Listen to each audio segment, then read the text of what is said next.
시사본부 10분 인터뷰. 네, 화제 이슈를 콕 짚어보는 10분 인터뷰 시간입니다. 더불어민주당 전당대회 후보 등록이 어제와 오늘 진행되면서요. 새 지도부 선출을 위한 레이스가 본격 궤도에 올랐습니다. 자, 오늘은 최고위원의 출사표를 던진 고민정 의원과 전화로 연결해서 이야기 나눠보겠습니다. 고 의원님 안녕하세요. 네, 반갑습니다. 네, 자 먼저 민주당 최고위원에 출마하게 된 이유 말씀해 주시죠. 윤석열 정부가 출범한 지 한 두어 달밖에 안 됐는데도 대통령실 이전 문제, 또 검찰공화국 조성하는 것, 또 인사 전횡하는 것, 지금 많은 분야에서의 폭주가 이어지고 있고요. 네. 그에 비해서 이제 국민들의 경제적인 삶은 굉장히 위기로까지 내몰리고 있는 상황인데, 경제정책 발표되는 것들 보면 이제 재벌 대기업들을 위한 정책에만 열을 올리고 있는 모습입니다. 네. 그래서 이 민주주의와 민생이 모두 퇴보하고 있는 이 현실을 지켜만 볼 수는 없어서 거기에 맞서겠다 하는 마음으로 최고위원의 출사표를 던지게 됐습니다. 네, 야당 의원으로서의 날선 도전장 이렇게 느껴지는데요. 자, 네. 그런데 한때는 180석의 거대 정당이었던 이 민주당이 이 대선에서 패배해서 정권 교체 당했고요. 또 지방선거에서도 이게 완패했습니다. 이렇게 국민의 마음을 얻지 못한 원인 어떻게 분석하고 계세요? 과도한 자신감 때문에 연대하려는 노력을 많이 하지 못했던 부분이 가장 큰 원인이라고 생각하거든요. 네. 연대라는 것은 정치권 안에서의 연대일 수도 있겠죠. 다른 당들과의 혹은 그 당이 전체적으로 연대되지 않더라도 몇몇 의원들이라도. 뿐만 아니라 바깥으로 본다면 이제 소상공인이나 의료인들, 특히 코로나 때문에 이분들의 어려움이 많았었는데요. 이분들하고 함께 연대하면서 때로는 정부에게 항의하고 요구하는 모습들도 같이 보여줬어야 되는데 네. 그런 모습에 너무 소극적이었다는 생각이 듭니다. 네. 그래서 앞으로는 청소노동자 문제라든지 발달장애인 문제라든지 이런 현장의 목소리를 생생하게 더 많이 듣고 그분들과 함께 연대해서 문제를 해결하려는 모습들을 더 많이 보여야 한다고 생각합니다. 네, 알겠습니다. 자, 과도한 자신감, 연대하지 못했다. 그래서 이제 지도부에 들어가서 당을 개혁하시겠다. 네. 이런 이제 의미신데 최고위원 출사표를 내시면서 자, 민주당은 누군가의 당이 아니라 우리의 당이며 민주당은 나만이 고칠 수 있다는 독선적 사고로는 공감을 얻을 수 없다. 이렇게 밝히시니까 네. 당내의 강성 친명 지지자들을 향한 비판이다. 이렇게 해석이 됐어요. 맞습니까? 그렇지는 않습니다. 네. 근데 이제 민주당이 과연 누구의 당인가라는 말들이 자꾸만 나오고 있는데요. 네. 저는 민주당이 문재인의 당도 아니고 이재명의 당도 아니고 또 박지원 전 비대위원장 같은 경우도 내가 민주당을 고치겠다 이런 말씀을 워낙 많이 하셨어서 박지원의 당도 당연히 아니죠. 사실 민주당 안에는 다양한 색깔을 갖고 있는 사람들의 연대 공간이거든요. 네네. 그래서 저희 민주당의 깃발을 보면은 다양한 보라색도 있고 하늘색도 있고 초록색도 있는 걸 볼 수가 있는데 조금은 다르지만 하나의 방향을 가지고 함께 힘을 합쳐서 갔던 게 민주당이기 때문에 어떤 누군가의 당이 아니라 우리 모두의 당이다. 다만 우리가 같이 싸우고 혹은 넘어가야 할 산은 지금 현재 정권을 만들고 있는 이 윤석열 정부, 윤석열 대통령인 것이지 우리 안에서 이게 누구 것이냐라고 얘기하는 것은 굉장히 소모적이라는 생각에서 밝혔던 내용입니다. 네네. 특정인을 겨냥했다기보다는 민주당은 모두의 당이다. 모든 네. 색깔을 다 가지고 있다. 이런 말씀 주셨어요. 자, 그런데 이제 최고위원 지도부에 출마하신 것입니다만 이제 가장 주목받는 건 또 당대표 선거 아니겠습니까? 네. 근데 이제 워낙 유력 주자로 꼽히는 이재명 의원이 이게 언제 출마하다가 어제 드디어 당대표 출마 선언을 했는데요. 네. 자, 이 의원의 출마 선언문 좀 주목해서 보신 부분이 있으시다면서요. 기사상으로 보면은 이기는 민주당이라는 네네. 제목이 가장 많이 언급이 됐더라고요. 맞습니다. 이제 지금 이제 아까 말씀드린 여러 분야에서의 문제점들이 윤석열 정부에서 드러나고 있기 때문에 이걸 견제할 수 있는 가장 큰 세력은 결국 야당일 수밖에 없고 네. 그러다 보면 당연히 민주당은 싸워야 할 일들이 많습니다. 또 기본적으로 정치라는 거는 싸움의 영역일 수밖에 없다고 생각은 하거든요. 네. 하지만 글쎄요, 이게 같은 말일 수도 있지만 저는 지키는 민주당을 만들어야 한다고 좀 강하게 생각하거든요. 네네. 그러니까 윤석열 정부가 저는 정말 잘했으면 좋겠습니다.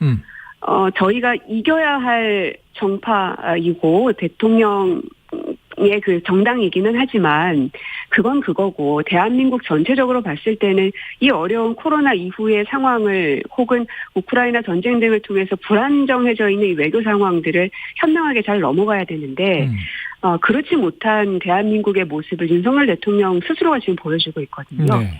그러려면 이 모든 위기로부터 대한민국을 지키는 곳은 이 야당, 민주당이 되어야 한다라고 생각하고 있고 네. 아마 이재명 의원님도 뭐 비슷한 생각이실 거라고 생각은 하고요.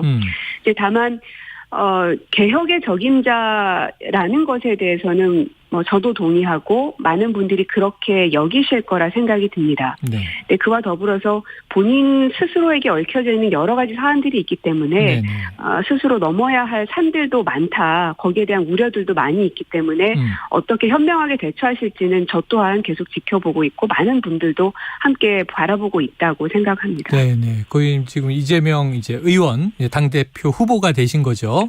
네. 여기에 대해서 이제 지켜본다는 표현을 쓰셨는데 당내에서는 입장들이 너무 갈려 있어서 지금 이른바 지금 말씀하셨던 부분 수사 관련된 사법 리스크 말이죠. 이 의원이 대표가 될 경우에 민주당 전체가 이재명 사법 리스크에 휩싸일 수 있다. 이런 이제 이 반명, 비명계 의원들의 얘기가 있고 또 친명계 의원들은 이걸 왜 자꾸 사법 리스크라고 하느냐. 정치 탄압이지. 또 이렇게 반론을 펴고 있어요. 어떤 입장이십니까?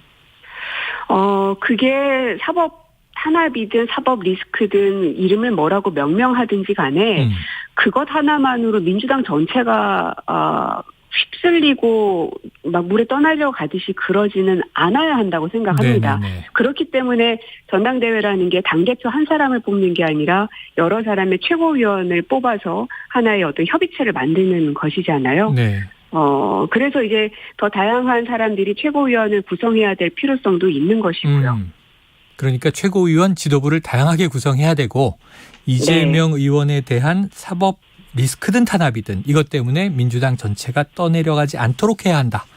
네. 또 조금 전에는 이제 이재명 후보가 개혁의 적임자인 것은 맞지만 넘어야 할 산이 많은 것도 사실이다. 지켜봐야 한다. 자, 그러면 지금 어대명 이런 얘기가 나와요. 전당대회 하면 어차피 이제 대표는 이재명 아니냐. 이런 관측은 어떻게 보세요? 모든 선거가 다 그렇습니다만은 결과는 끝까지 가봐야 아는 것이기 때문에 이런 관측들이 과연 현실화될 수 있을지를 100% 장담하기 사실 저도 어렵습니다. 네, 100% 장담 어렵다? 네, 그러나 현실적으로 이 국민들의 지지세 혹은 우리 당원들의 지지세들을 보면 또 어대명이라는 단어가 아주 생뚱맞은 단어만은 아니죠. 네네. 그래서 거기에 지금 반대하는 의견을 갖고 계시는 당대표 후보들도 몇몇 계시던데 이 97세대라는 타이틀을 가지고 나오신 분들인 만큼 그냥 지금은 이제 각계전투하고 있는 모습인데 뭔가 서로 융합하는 모습들을 통해서 시너지를 만들어내지 않는다면 지금의 그 당대표 선거에서의 큰 이변은 없지 않을까라는 생각은 저도 합니다. 그래서 향후에 없다. 이분들의 행보가 좀 궁금하고 기대되기도 하고 그렇습니다. 그래요. 그런데 이게 최고위원 전대만 놓고 보면요. 많은 분들이 나왔는데 그냥 언론의 프레임은 친명 대 친문, 친명 대 반명 이렇게 대결 구도를 만들었어요. 그런데 지금 이제 고 의원께서는 또 친문계다 이렇게 표현이 많이 붙어요. 지금 말씀을 듣기에는 어느 쪽 입장보다는 중간에 서 계신 것 같다 이런 느낌이 드는데 또 이 최고위원에 출마한 정청래, 이수진, 박찬대 의원의 경우에는 이재명 의원을 계속 호명을 해서 후광 효과 누리는 거 아니냐 이런 비판도 있습니다. 전반적으로 어떻게 보세요? 일단 저는 그 반명이라는 이름에 대해서는 동의할 수 없고요. 네네. 그랬다면 제가 어떻게 대선을 치를 수 있었겠습니까? 네네네. 근데 다만 이제 친문 의원으로서 해석되어지는 것은 제가 부인한다고 해서 부인되어질 수 없는 것이고 네네네. 그렇기 때문에 이제 비명에 속할 수밖에 없다는 것도 인정은 합니다만 네.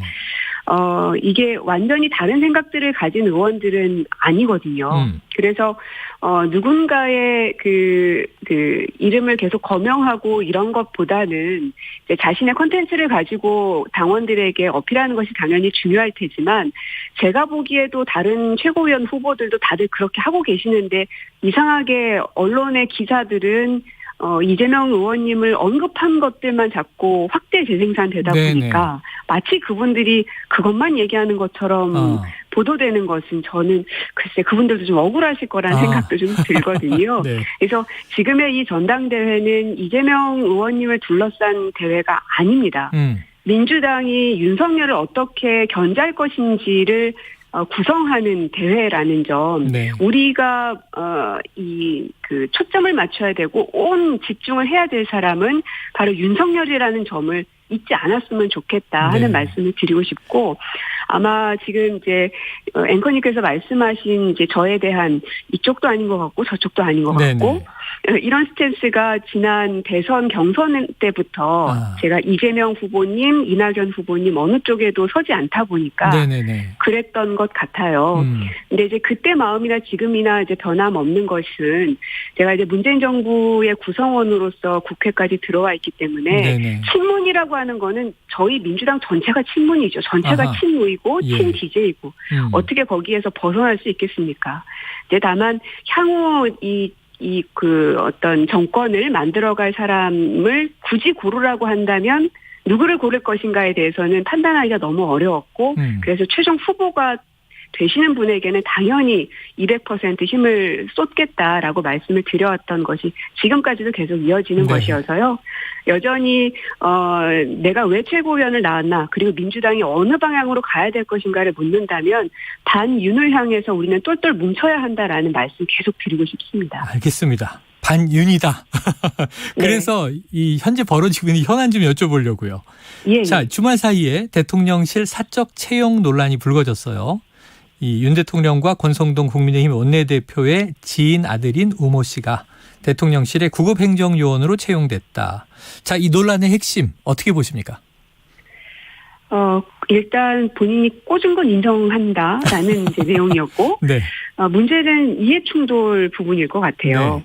그러니까 본인 지역 선관위에 계신 분의 자녀이셨기 때문에 정치인한테 선관위라는 기관은 굉장히 범접하기 참 어려운 것입니다.